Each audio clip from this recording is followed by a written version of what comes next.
श्री स्वामी समर्थ. 2 दिवस ऊन आणि 2 दिवस कंटिन्यू पाणी ना, त्यामुळे माझी तब्येत थोडीशी खराबच वाटत होती.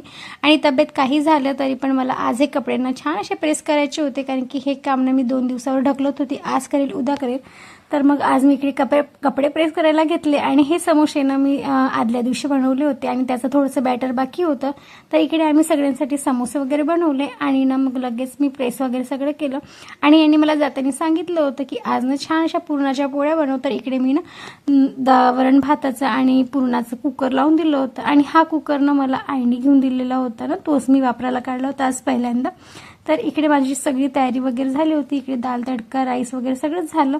आणि पुरण ना थोडं गरमच होतं, त्यामुळे माझी थोडीशी पोळी फाटत होती. आणि हे जेव्हा थंड झालं होतं ना, तर खूप छान पोळ्या झाल्या होत्या. तर असो, तर या पुरणाच्या पोळीवरून ना मला माझी आधीची, जेव्हा माझं नवीन लग्न झालं होतं ना, तर ती गोष्ट मला आठवली. म्हणजे मी पुरणाची पोळी बघितली होती आणि खाल्ली पण होती, पण कधी मी ट्राय करून बघितली नव्हती.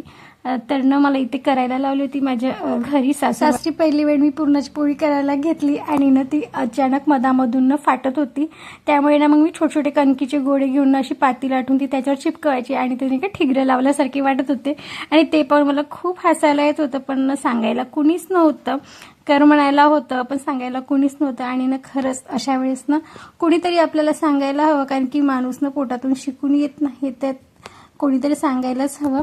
तर असो, काही अशा गोष्टी आहे. जेव्हा पण आता माझी पोळी छान परफेक्ट बनते ना, तेव्हा मला ते दिवस नक्की आठवतात. तर चला भेटूया नेक्स्ट